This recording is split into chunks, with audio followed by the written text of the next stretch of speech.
Exciting times descend upon this land, for today is the day we learn how to play It Ain't Like That, possibly the very best second Alice in Chains song ever. But before we get going, I'd like to take a quick moment to thank the following yeomen for signing up for the Patreon supporter of the cause Club: Dimitar Nikolaev, the alliterative Kevin Kolazinski, Eric Doré, and the Aussie squad Clint Barden and Luke. Thank you so very much for your support.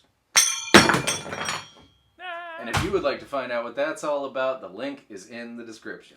First things first, the tuning. It's an Alice in Chains song, and exactly 0 Alice in Chains songs are in standard tuning. They're all 1/2 step down from what normal C would be. So, your E string is now D sharp. Your A string is now G sharp. Your D string is now C sharp. Your G string is now F sharp. Your B string is now A sharp. And your E string is now D sharp. Congratulations, you are in D sharp or E flat standard tuning, 1/2 step down.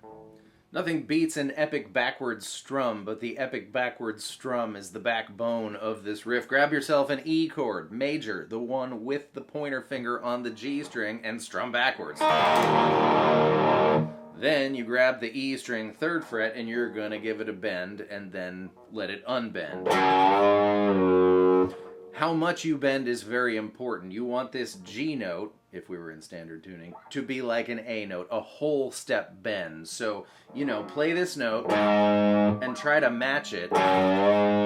If you bend it too far, you'll look ridiculous. And if you don't bend it enough, well, don't not do that. Okay, here we go. E chord.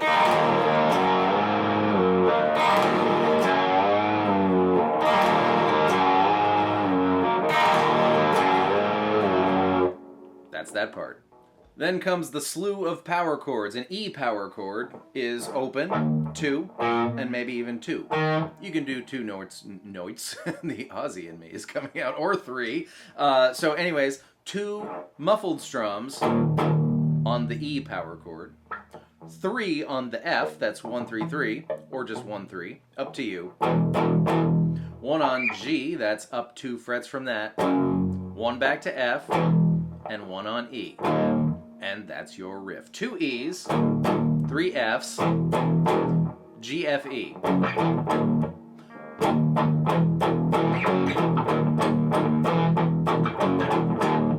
For that part. And the chorus is power chords as well. We're going to do C on the A string 3rd fret, to G, to D, but rather than go to the A string 5th fret, I'm going here. If you exclude the baby E string 2nd fret from your D chord, that is now a D power chord. And we do hear the open A string ringing out in this track as well. So we know Jerry's playing it down here, which is really great because then we're going to play an A power chord. By the same token, if you exclude the B string 2nd fret from your A chord, this is now an A power chord. Followed by a bend up, but not back down, on the E string 3rd fret, and a return to the A power chord. C, G, D, A, A.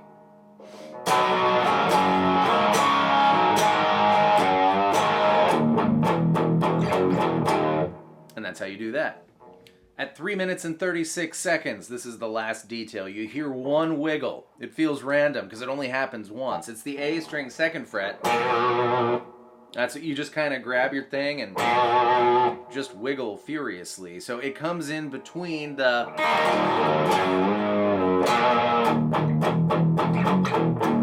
epic backwards strum section and the power chord laden section. Which is great, because that's where you need to get to do your E power chord, right? And that's that.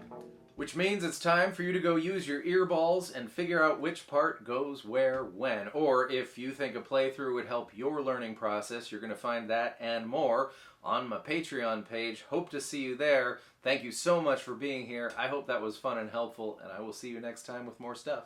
Goodbye.